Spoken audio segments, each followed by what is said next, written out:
so hinsta var Sverige hade jobbaimen Zaker bertof på tidajen یه آمریکایی نمیگه آخ به جاش میگه اوچ آشتی آره بیا خانم این ناخونه یا بیل میکنی چی؟ خوش تیپ آقا سام 11 سانتیت 11 سالگیت مبارک اندازه سنت شده؟ آقا سام 11 سانت شده؟ آقا اومدیم چیگری بهش گفتیم که گوشتش چیه؟ گفت که گوسفندیه. چون من ازتون باور کنین یا نه؟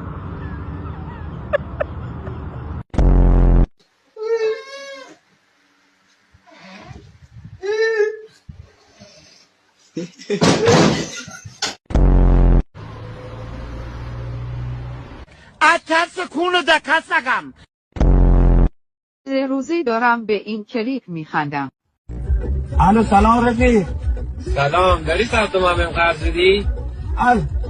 سلام قد الکی کار نکن صدای ضبط داره میاد راست میگی خدا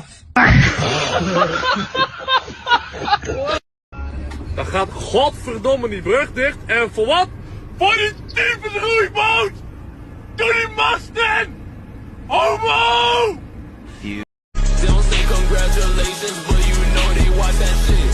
I ain't even gon' get mad. I'm young, black and rich.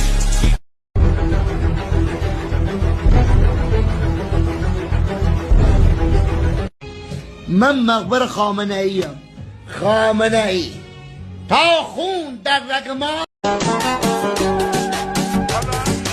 پلنگی وحشیم شریک و جنگیم میتنی شلوار هر شلوار پلنگیم بیکا مازنیم بی آماده باشم بی دستی کلاشم جان رفق هر جا دبوشی آماده سلام وقتتون بخیر باشه بریم کجا یه دقیقه شما نگاه کن کارو بریم منم اومدم بریم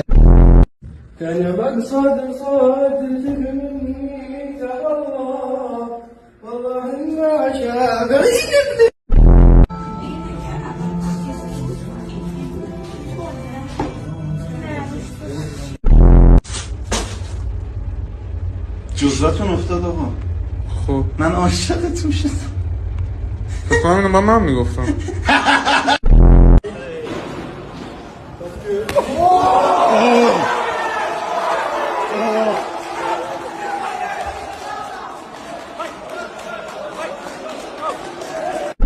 وای چقدر پسری که راشه کاش بیاد بریم شماره بده او داره میاد سلام خانم حقیقتش من شما رو عزیزم خوشم اومد میتونم شماره‌تون داشته باشم نه چی تو خودت دیدی مرتی که نوشابه خانواده داره خانواده نداری الکی میای مزاحمم میشی تو پارک وقت منو میگیری